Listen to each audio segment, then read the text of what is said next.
На вулиці холодно. В квартирах, здається, ще холодніше, і тепла доведеться чекати аж до весни. Світло – це вже як свято. Ну, а те, що відбувається навколо впродовж останніх місяців, нагадує гостросюжетний серіал, що тримає в напрузі від початку і до кінця. Тільки от де той кінець – незрозуміло. Іноді так хочеться втекти від цього всього, заховатись десь в теплі під сонечком. От тільки роботи багато, але, камон, будь-яку ж поїздку можна робочою назвати. А куди б поїхати? Іспанія? Ще зарано. Таїланд? Багато росіян. О, Танзанія. Там плюс 30. Ні слова більше, треба летіти. Або перестати мріяти і записувати ефір. Всім привіт! Ви дивитесь Бігус.Інфо, я Оля. І ні, свою незламну дарницю я не покину. Але подорожей в моїй сьогоднішній розповіді буде більш ніж достатньо. Бачите, поки одні посадовці вигадують собі якусь офіційну причину, щоб погуляти Європою, а інших не випускають навіть на реально важливі для держави заходи, очільник Держфінмоніторингу Філіп Пронін за останній рік пробув за кордоном понад 2 місяці. Географія його робочих мандрів вражає – від люксової Швейцарії до екзотичної Танзанії. Так людина ж у відрядження їздить. По роботі ж, скажете ви. Воно то й так, але бачите, ці нескінченні відрядження відбуваються на тлі катастрофічного падіння ефективності органу, очолюваного Проніним, корупційного скандалу, пов'язаного з його командою, і брехні на найвищому рівні. Ба більше, деякі робочі поїздки виглядають підозріло. Бо коли день народження магічним чином перетікає у відрядження, а один день перетворюється на майже тиждень, то виникають питаннячка. Тож сьогодні говоримо про без перебільшення роботу мрії. Про посаду, яка дозволяє одночасно забивати на роботу ввіреного тобі органу і на довгі-довгі тижні тікати з цього холодного і темного місця ближче до пальм і теплого океану. З мене розповідь, з вас вподобайки і підписка на канал. Як на мене, обмін доволі вигідний. Починаємо?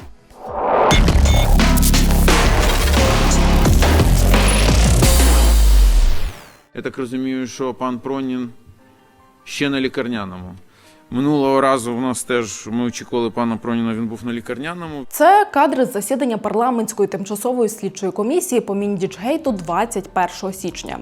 Очільника Держфінмону тут чекають не просто так, адже взагалі-то це він мав би відповісти на запитання і про те, як так сталося, що держава не побачила аж таку кількість підозрілих транзакцій, і про те, звідки беруться космічні суми на застави для фігурантів цього гучного енергоскандалу. Бо якось нечесно ж виходить. Фінмон всю душу витрясе за покупку на пару сотень тисяч гривень, а корупціонери спокійно оперують десятками мільйонів доларів. І тиша.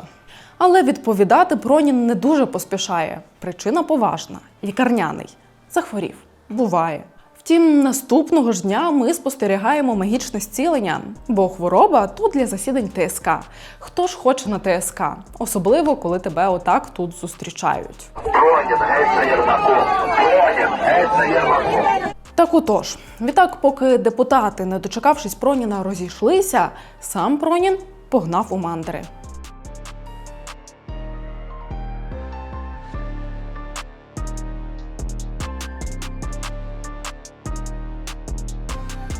Де саме посадовець перетинав кордон, ми не знаємо. Але знаємо, що вже наступного дня хворий Пронін розпочав закордонний вояж в Танзанію.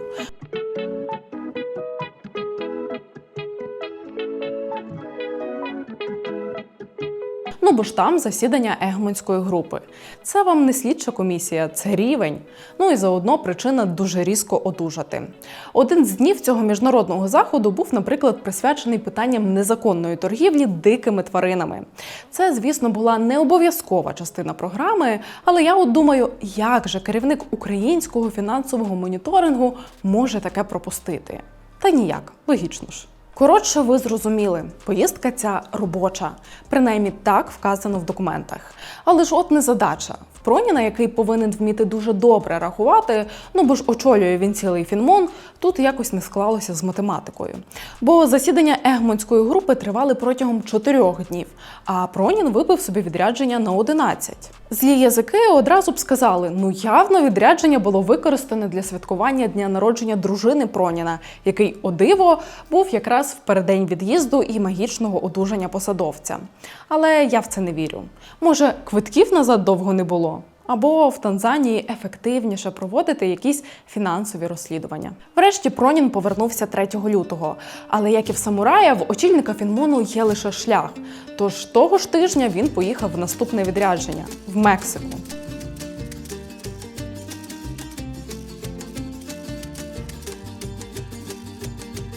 В Мехіко упродовж 5 днів проходило засідання ФАТФ – міжнародної групи з протидії відмиванню грошей.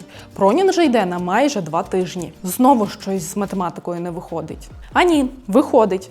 Просто в цей час в Києві відбулося ще одне засідання ТСК, де чекали і не дочекались Проніна. З паном Філіпом у нас все ніяк не складається. Посадовець, від якого слідча комісія тижнями чекає відповідей на запитання про найгучніший корупційний кейс воюючої країни, ігнорує засідання і не ігнорує робочі поїздки в теплі країни, які не лише чомусь ніяк не позначаються на ефективності роботи Фінмону, але й дивним чином розтягуються і ледь не накладаються одна на одну. Звучить професійно. Подібне відбувалося весь минулий рік. Власне, перший рік Проніна на посаді очільника Фінмону, за який він особисто і його структура втрапили в таку кількість скандалів, якої пересічному посадовцю вистачило б на всю кар'єру. І ледь не від кожного Пронін тікав у відрядження. Лютий 2025-го. Пронін на посаді приблизно місяць, і він вже опиняється в епіцентрі подій. Бо прийшов Фінмон не з порожніми руками, а з інформацією про бізнес Петра Порошенка, яка лягла в основу санкцій на 5-го президента. Можна по-різному ставитися до Порошенка, і ми точно не входимо в його фанбазу, але та історія виглядала як зрежисована і доволі брудна. Бо все відбувалося дуже швидко. Чутки про майбутні санкції, далі інформація про те, що СБУ, яка зазвичай і опікується цим питанням, брати участь конкретно в цьому випадку відмовилася. Призначення Проніна, швидкоруч зібрані матеріали, засідання РНБО і санкції.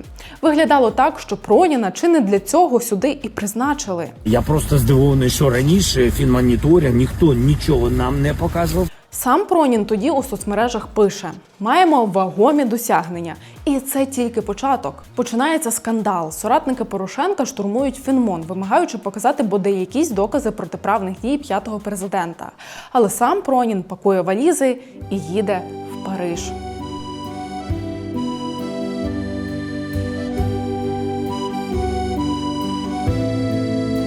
Перебуваю зараз на пленарному засіданні ФАТФ, організація, яка дуже багато робить для боротьби з тіньовими схемами.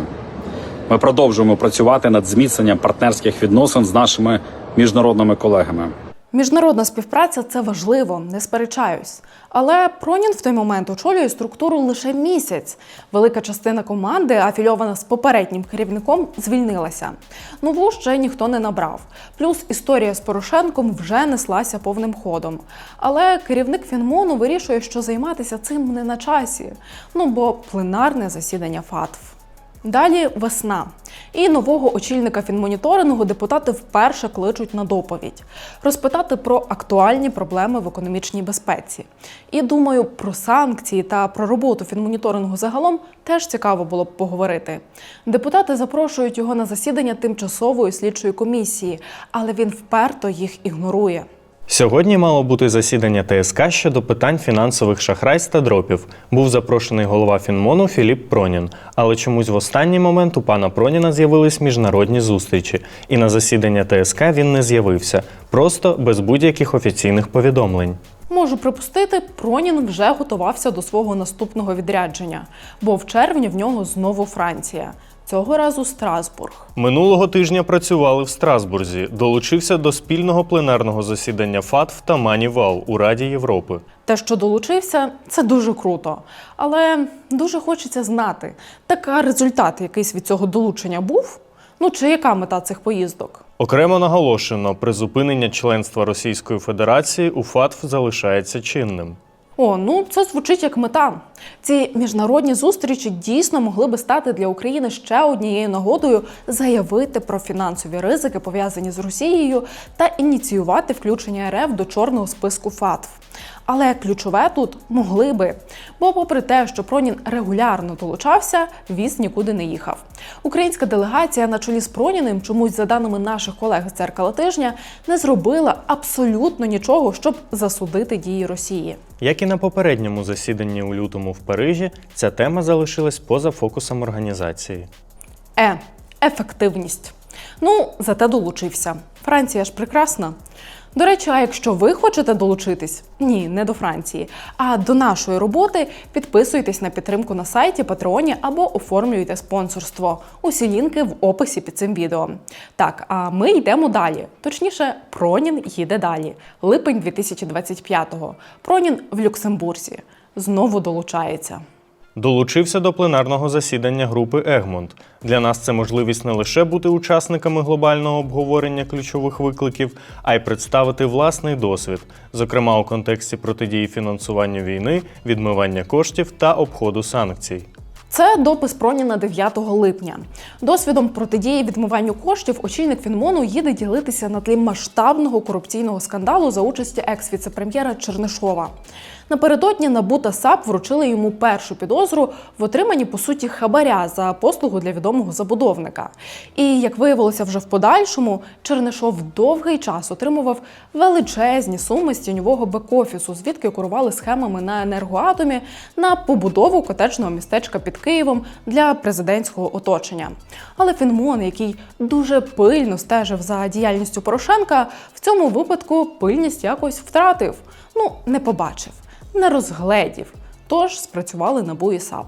Яким Держфінмоніторинг мав би допомагати, але натомість часом теж блокував їхню роботу, ігноруючи запити про відстеження грошей в рамках цієї ж операції «Мідас». А скільки з цих матеріалів чи з обсягів сум, як хочете, були передані в Національне антикорупційне бюро, а не іншим правоохоронним органам? Значить, по передачі матеріалів в антикорупційне бюро. У нас є, зараз ось підказують мені, вже 91 матеріал переданий. Відповів чи ні? 91 матеріал переданий. З кількох? З 1224. Пронін вже продовжував у своїх соцмережах писати про робочі зустрічі і ефективні співпраці.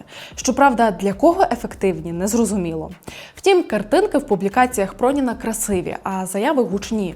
Можна припустити, що саме це і є основною метою. Адже на етапі формування нової команди в Фінмоні одне з найперших рішень Проніна стосувалося піару.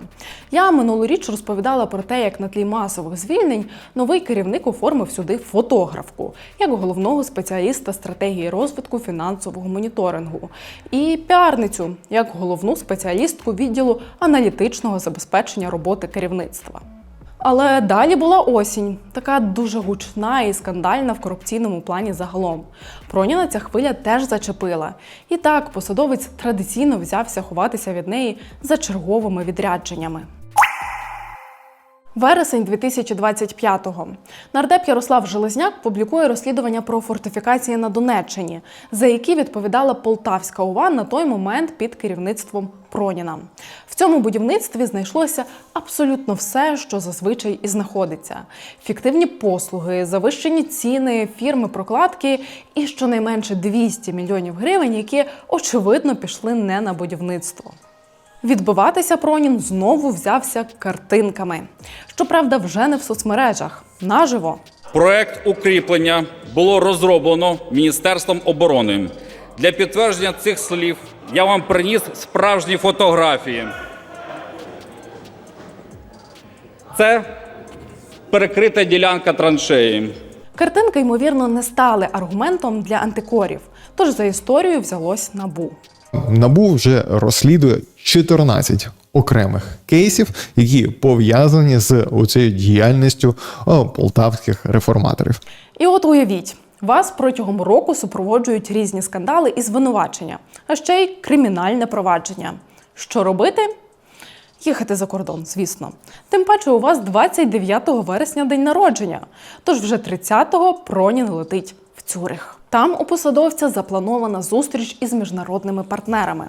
Принаймні про це звітує Держфінмоніторинг. Зустріч одноденна, але Проніна немає майже тиждень. Чому? Та біс його знає. Бо там немає НАБУ, ніхто не кличе тебе на якісь там ТСК. І загалом люди якісь милі, усміхнені навколо. Озеро красиве, знову ж таки. Куди спішити? Рівно за тиждень у планах Проніна знову Швейцарія, тепер, щоправда, Берн. У очільника Фінмону знову немає на місці тиждень. Із Швейцарії Пронін перебирається вже в Париж. Там у нього ще 10 днів. Осінь в Європі дуже красива. Ну а Париж надзвичайний взагалі за будь-якої погоди. Логічно? Звісно. Тим паче, що в Києві в цей час відбувалися не надто приємні події. НАБУ прийшло з обшуками у справі про ті самі фортифікації. Зокрема, обшуки відбулися в його вічного зама, давнього друга і родинного бізнес-партнера Богдана Корольчука.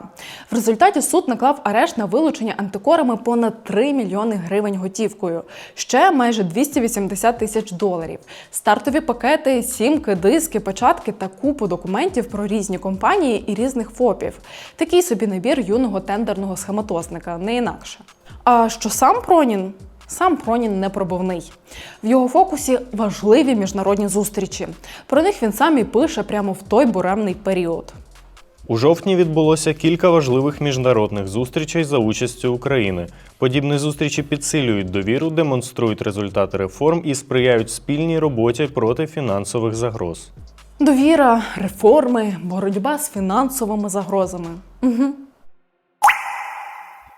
Листопад. Мідас. Масштабні розкрадання в енергетиці.